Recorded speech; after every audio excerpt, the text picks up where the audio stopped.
ने बेटा हंडी चखा लगाय में सिबिल कना से बांग नितो गिन आड़गो का। तबे नवा कथा अडी जस्ती आदिवासी संताल घारंज रेन आंजम का। सनाम को गे जोहार, इन वीरेंद्र सोरेन और आपे पे नेले संताली आड़ांग यूट्यूब चैनल। तबे जतो गो बाबा गी अपनारेन गिद्रे दो हपन हपन खन गी नवा को मेता को जे हंडी परव दो आलपे ᱧᱩᱭᱟ और गो बाबा माना तुलुज की उनको गिद्रे हंडी ᱧᱩ को सेणाया चेदा से समाज रे आबुआ सनाम से हंडी की नेलोग कना। आदो सेणा के खाई को उनको दो गो बाबा माना बारन बांग बताव तुलुज हांडे नांडे हंडी को ᱧᱩ बड़ाया और उनका उनकाते उनकुआ खबर आकुरेन गो बाबा ठे हो हिजुग कना। आदो तायम ते दो उनकुरेन गो बाबा हो नवा को मेना चिकायम बाय बुझेया एनते रहो उनी गिद्रवा भित्री अंतर रे से भित्री जीवी रे दो आज गो बाबा चितान रे नासिना बतर दो ताहेन ताई गया जे इन बाबा पालेन एगेरने मेनखान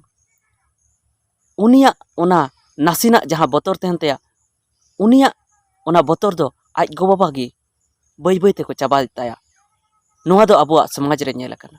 आ ओना दो नोंका काते जे जहां तिस उनी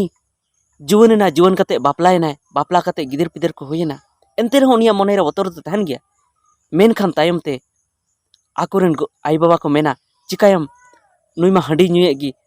तबे खान दो बाबू गी चाखा अचुय में और उनका काते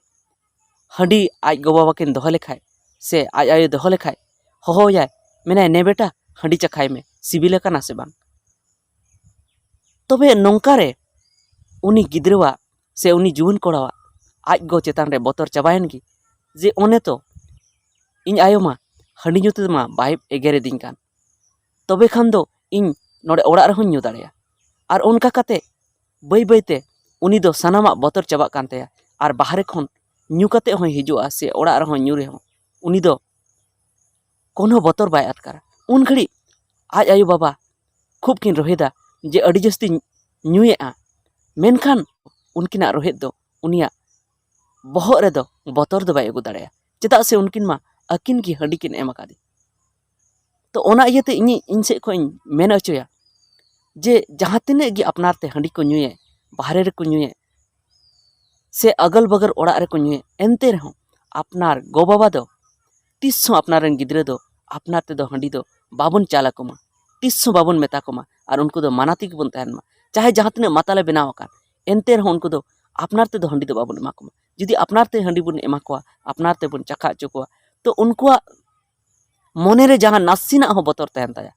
ओना चाबा उतरवा और बखान निहत गी जे उन्नी गिद्रवा मने रे दो मुचाद धबी आज गो बाबा चेतान रे नासिना बतर दो तहन ताई। इन्हें मेन लेकाते तो जुदी अपनार ते जुदी हंडी उनको बाबन एमा कोआ तो नासिना हो बतर तहन गया और जहां तिस बांग जहां तिस उनी हंडी ᱧᱩᱭ बगी दाड़े गया।